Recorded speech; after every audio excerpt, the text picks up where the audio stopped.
Welcome back inside of Blue Collar Sports, everyone. Thank you for staying with us through that break as we are live again down here in Boise, Idaho in the Pulse Radio studio at Boise State University. We run, we like to talk all national sports. We run from 2 to 4 every Tuesday, Thursday, but today we are going to cut it a little short and go from 2 to 3, give you 1 hour as we got something going on. But it's going to be a great hour. If you're tuned in first segment, talked lots of NBA. Lakers lose again. Celtics streaking. LeBron passed MJ in scoring.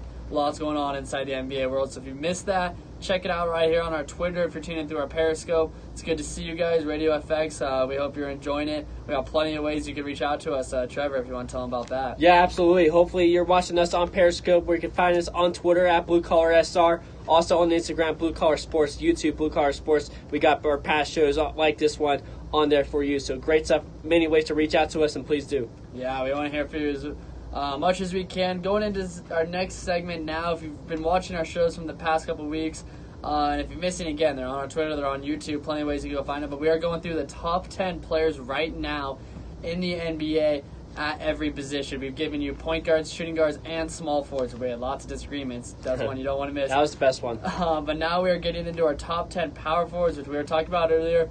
Might be the weakest position. I think Absolutely it's pretty for certain that this might be the weakest position in the NBA, but still some big-time names, and we're going to get into our top 10 power forwards in the NBA right now. Yeah, you said it absolutely correct. On Tuesday, we had our small forward list. That was by far the best one. And today we have our power forward list, which is probably the least talented one. And I think it's because a lot of teams are going small now. Obviously, players are playing without true positions. They're moving around at small forward, power forward, and even center. So I think that's a testament on why the power forward list is a little down than it has been in a long time. So that's what the list is going to be.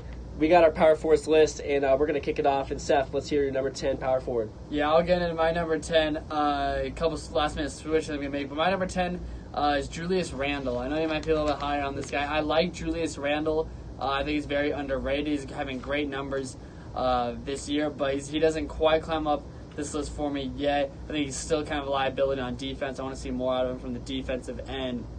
But I look at this Pelicans team, and I know they don't have a lot of big-time names on paper, but I do wish Anthony Davis kind of balled in all year long. They won a series. They swept Blazers. They won a series last year. Julius Randle could play. Drew Holiday is a point guard I really, really like. So Randle's a great player. He's number 10 on my list. That's a good pick. I have more on him in a little bit. He's grown as a player in New Orleans, like I mentioned last segment. All these guys from L.A. are becoming even better players. So maybe if LeBron leaves somewhere else, he could be even better than he is. So Wouldn't surprise me. Maybe go to Cleveland. But number 10 for me is a guy, I don't know if you have him on your list, but he's very new, is John Collins of the Atlanta Hawks. I do not have him. And he's absolutely balling this year. He's averaging 19 points a game, 9 rebounds a game. I know not a lot of people are watching the Hawks. They're not the best team. Trae Young, though, he's balling. He's having a great rookie season. I think he's going to have a bright future. But John Collins is a big part of their rebuild. I really like him as a power forward. He's very athletic, very nice defensively, too. So John Collins is my number 10. He could do a little bit of everything, and he fits well for what the Atlanta team is doing right now. Yeah, I like that pick. He was one of my honorable mentions. A couple other honorable mentions for me. John Collins, Sabonis, I think will be good in the next couple of years. He's a young talent. Derek Favors, my guy in Utah. I love watching Favors. He went off the other night. Thaddeus Young, great team player, consistent. You know what you're going to get out of him. Brandon Ingram, another honorable mention for me as well. Out of everything the Lakers have shown this year, I have started to buy into Ingram as of late. And I have not. Yeah, no, I know you're not big on him. You like Kuzma more. But that gets to my number 9. Number 9 for me is going to be Kevin Love, another guy you might be a little bit high on. Low. He can score and he can rebound, but you talk about liability on defense. This guy's not going to play defense. And I think it's not necessarily his fault, but he's kind of built like an old-fashioned big. He's about probably 6'11", 7 foot, but he's stocky. He's not very quick. And today's NBA is built around quick centers, but the guy could shoot it. He's a double-double machine. Big-time numbers. When he was in Minnesota, he'd be top 3 on this list because he was phenomenal in his early years in Minnesota, but he's definitely slowed down a little bit, and he's number 9 for me. Yeah, I'll have a little bit more on him in a little bit. Obviously, like you said, a few years ago, he was going to be way higher in this list, and He's played two different styles. He played with LeBron being a shooter, but in Minnesota he was more of a double-double machine, Right. pounding it down low. So he can do a little bit of everything, so I'll talk more about him later. But number 9 for me is another young kid. That is Lauri Markkanen of the Chicago Bulls. I really like him. Got some young guys on here. Absolutely. The power forward is, like we said, not the most talented, but they got some fresh names, some young players that can play very well. And Lauri Markkanen, just like John Collins, is averaging 19 and 9 as well. So I know the Bulls, another team like the Hawks, not performing too well, but I think he's a big part of that rebuild. Had a very nice rookie season last year. He was much better than I thought after the draft. I wasn't too high on him, but he was able to prove me wrong. He's having a good second season right now, along with Zach LaVine. I watched the Bulls game last night. Zach LaVine took over. I think he could be a star in the making and lead the Chicago team back from a rebuild. But Lauri Markkanen is going to be a big part of that. Stretch four, he could shoot. He could. He's very tall and lengthy, so he could do a little stuff down low too. So Lauri Markkanen is number 9. Yeah, he's a perfect build of a current NBA center, where he's lanky, he could run, he can shoot, he could do it all. He's a guy that is not on my list yet, but he'll make it one day, that's for sure. My number 8 guy is Marcus Morris. Markieff also could be an honorable mention, but Marcus Morris, this guy, I mean, he is tough, great defender. You see him when they get to the playoffs, when Boston gets to the playoffs, he takes the best player every time. He guards LeBron. We saw last year in the Eastern Conference Finals. He guarded Ben Simmons when they played Philadelphia. In the second round, he guarded Giannis in the first round. So this guy's always willing to go out there and fight. He's a scrapper. I think he's what Brad Stevens wants in a player. A guy's going to go out there and do it. And he's improved every year. His shooting's gone better. He still takes too many shots for my liking. I watched Boston. He takes a lot of step back threes and everything. He's a great catch and shoot player. He's a great build for a new era power forward. But he doesn't. He takes him and Marcus Smart. I think Marcus Smart's kind of in sync out there. 2 very similar players to me. Shouldn't be shooting a lot, but they're very, very tough, and that's what I want in a power forward. A guy's going to go out there, get scrappy, and make things happen. That's Marcus Morris. He's number 8 for me. That's a great pick. I did not have him on my list, but I love the energy he brings defensively. He could step in any team and bring a culture that he is himself. So great pick there. Number 8 for me is Aaron Gordon of the Orlando Magic. He could obviously we know him from his dunks. He can do that at all. But the Magic, another team that doesn't have a lot right now either. But Aaron Gordon is their big time player. He's averaging 16 and 7, and he could. He's for me coming out a lot like Blake Griffin. He's still forming into that player, and I think he could be that type of guy one day. He just doesn't have around him what Blake Griffin had at one point. So Aaron Gordon, I think. Can improve year to year. He's still very young, and I think it'd be a lot higher in the list once he gets a jump shot and can do a little bit more than just dunk. Yeah, I'm going to stay right there. I got Aaron Gordon number 7 on my list. I love the comparison to Blake Griffin, very, very much. And early on in their career, Blake Griffin, I'm going to play more on Blake Griffin in a little bit, but he couldn't shoot early on in his career. Right. He's changed that. Aaron Gordon's not much of a shooter right now, but he's going to get better. I know he's going to get better. He's a freak athlete. He's going to run the floor. I think he is a mirror image of Blake Griffin, and that's a pretty good ceiling to have, pretty good cap. So I think he's gonna have a great NBA career. He's already a top 10 power forward for me, without a doubt. Fun to watch, and I'm excited to see what he brings to the table moving forward. I got Aaron Gordon number 7. Number 7 for me is a guy who's bringing a lot to this Nuggets team right now. That is Paul Millsap. I had to put him in there. Obviously, we know him from his Atlanta days. When Atlanta was getting one of the big components of that team with Al Horford. So that was good times then. But now he signed a big deal a few years ago to Denver, and he's been able to bring that leadership and experience to this young team with Jokic, Jamal Murray, and Gary Harris. He's pretty much their leader right now, and that's why we see Nuggets all the way up in the 2nd seed right now.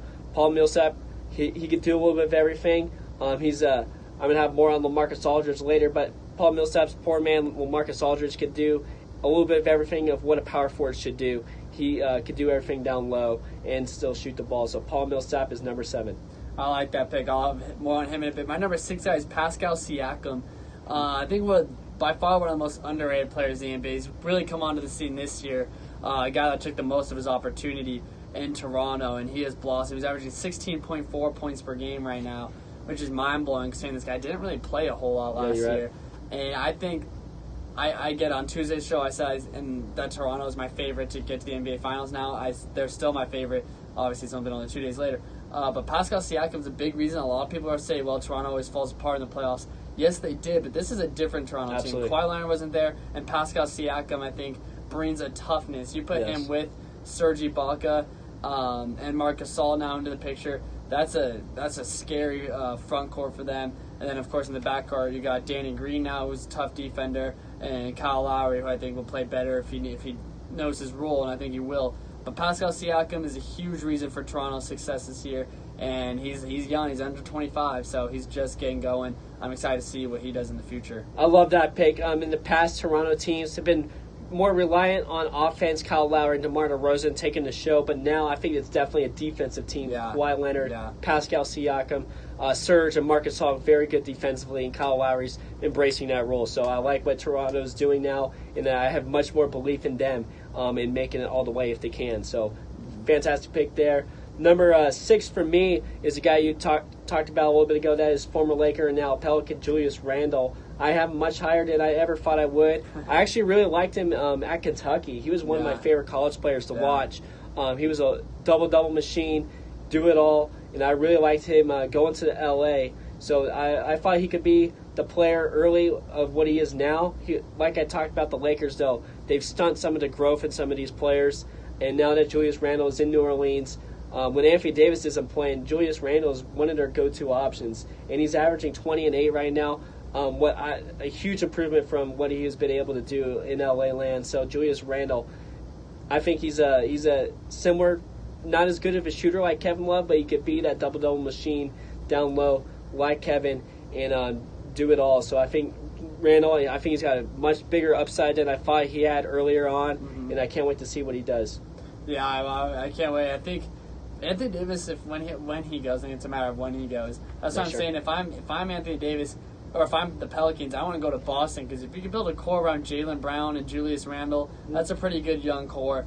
And I think Boston would more than certainly give up Jaylen Brown. Getting Jason Tatum's a different story. Yeah. But I think that's a good young core, and I think a lot of it starts with Julius Randle. My number 5 guy, you talked about him a little bit ago, that's Paul Millsap of the Denver Nuggets.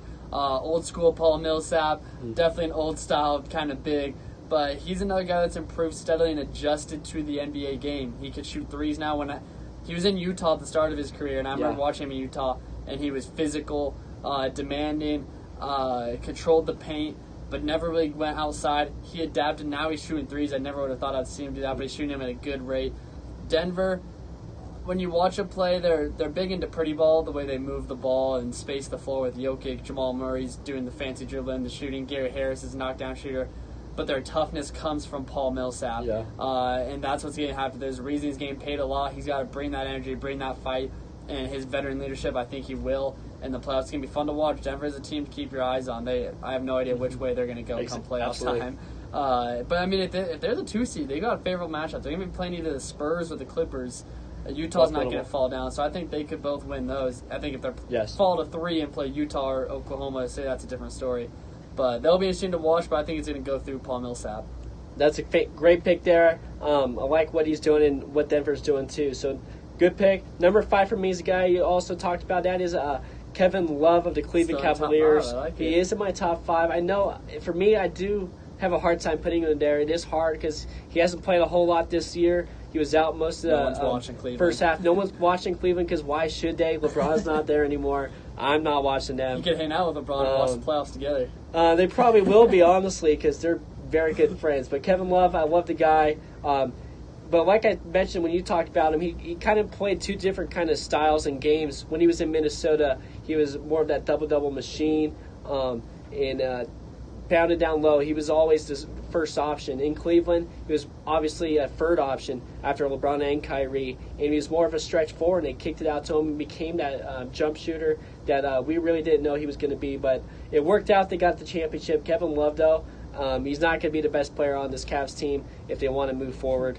Kevin Love, though, he had a great career, but I don't know if it's going anywhere higher than it ever has anymore. Yeah. So unfortunate for that, but I know he's had a great career, and I had to put Kevin Love at number 5. That's a West Coast guy right there too. I was Portland could be an option. In the same hospital as him. So sweet. That's one thing I take pride in. But number 4, I got Tobias Harris. I'm guessing we have the same top 4 now looking at it. But number 4 for me is Tobias Harris, and this guy has burst onto the scene.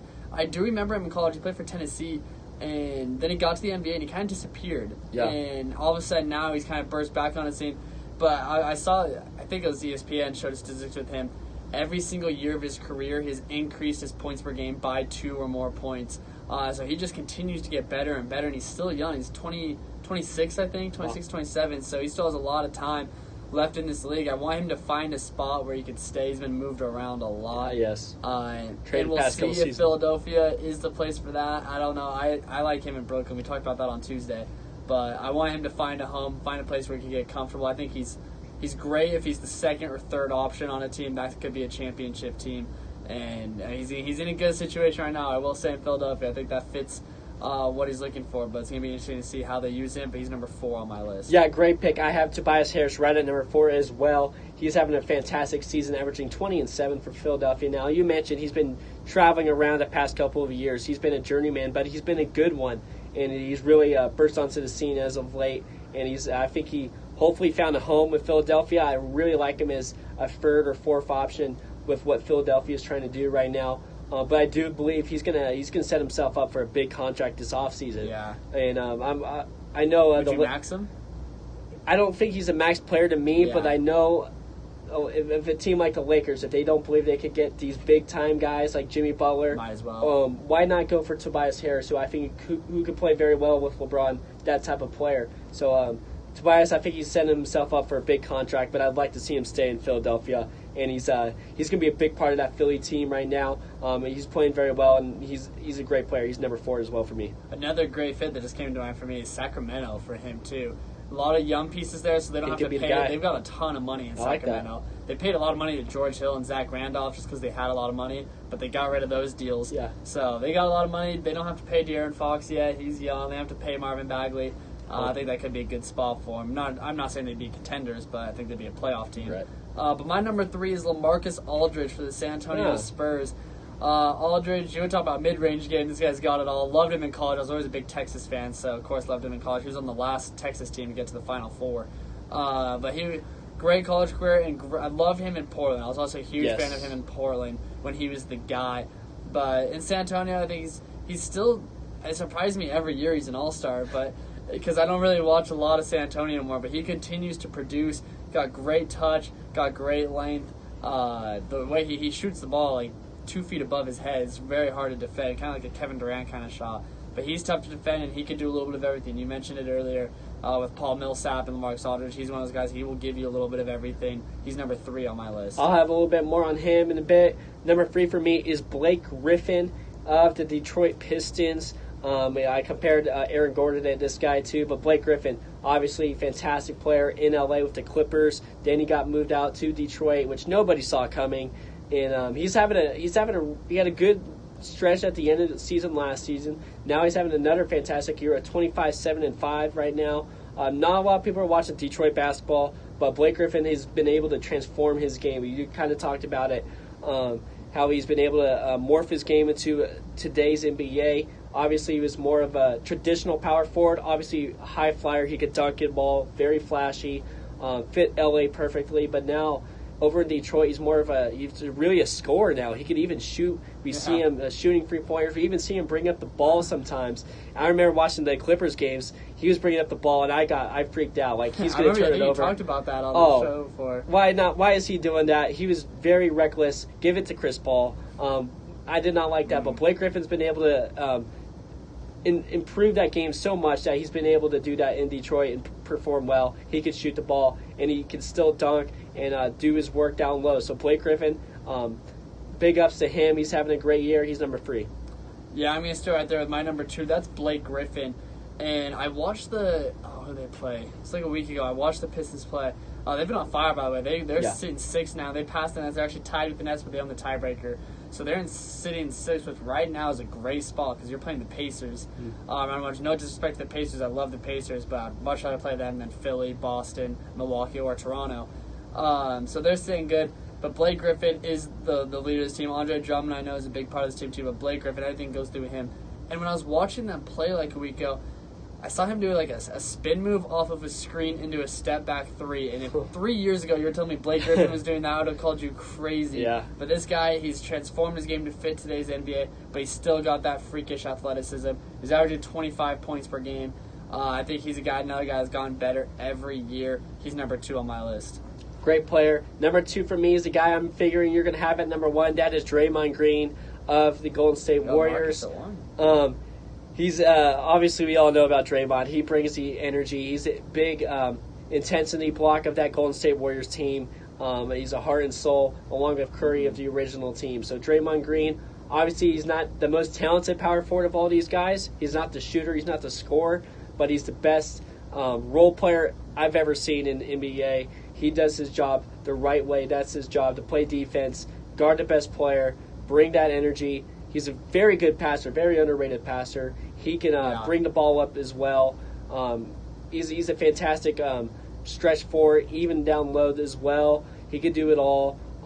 He could get triple doubles any night if he wanted to. Draymond Green, just his heart and the energy he plays with for his game is why he's been able to become that great player he is, and he's number 2 for me. Yeah, he's my number 1 guy. I got Draymond Green number 1, and you want to talk about right place at the right time. Draymond Green fits Golden State perfectly. I think if he played on a bad team, he'd obviously not be as productive because he makes other people better, but if they're not better, he's going to struggle, and I think he'd probably freak out at him. I can imagine what happened there. But watching the Warriors play, I always say Curry's the leader of the team. I think Curry is there, but Draymond Green I call the glue guy of this team without doubt. I always say I think one of the most deadly combos I've ever seen in the NBA is the Warriors transition when Draymond Green has the ball. I love watching it because you just know he's trying to get to the rim and then kick out to Curry or Clay. You know when Curry and Clay see that Draymond has the ball, they're trying to get open because they know that Draymond Green will find him. Yep. He is totally fine with shooting the ball 0 times a game, 1, 2.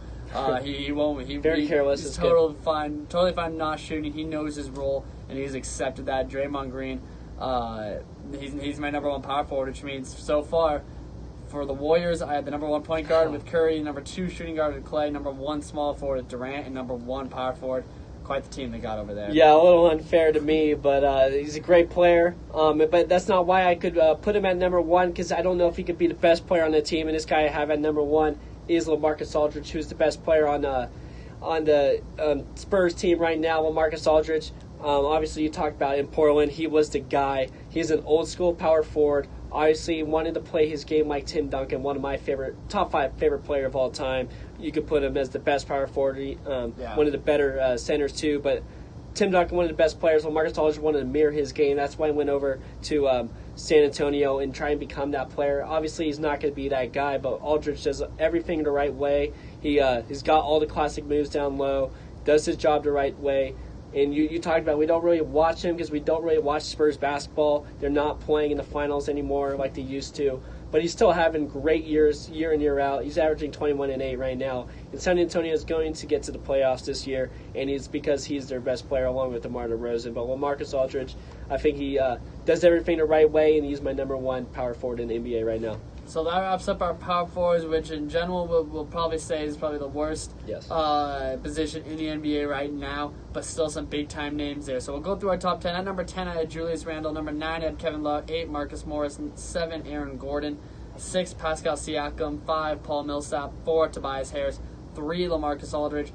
2, Blake Griffin, and my number 1 guy was Draymond Green. Number 10 for me, I had John Collins. Number 9, Lauri Markkanen. 8, I had Aaron Gordon. 7, Paul Millsap. 6, I had Julius Randle. 5, I had Kevin Love. 4, I had Tobias Harris. Number 3, I had Blake Griffin. Number 2, Draymond Green. And number 1, LaMarcus Aldridge. So that was our top 10 power forwards. We're going to head to break right now. Stay tuned, though. We got one more segment, unfortunately. We are only going from 2 to 3. You're listening to Blue Collar Sports. We'll be right back. We're going to wrap up with some NFL talk, so we'll see you then.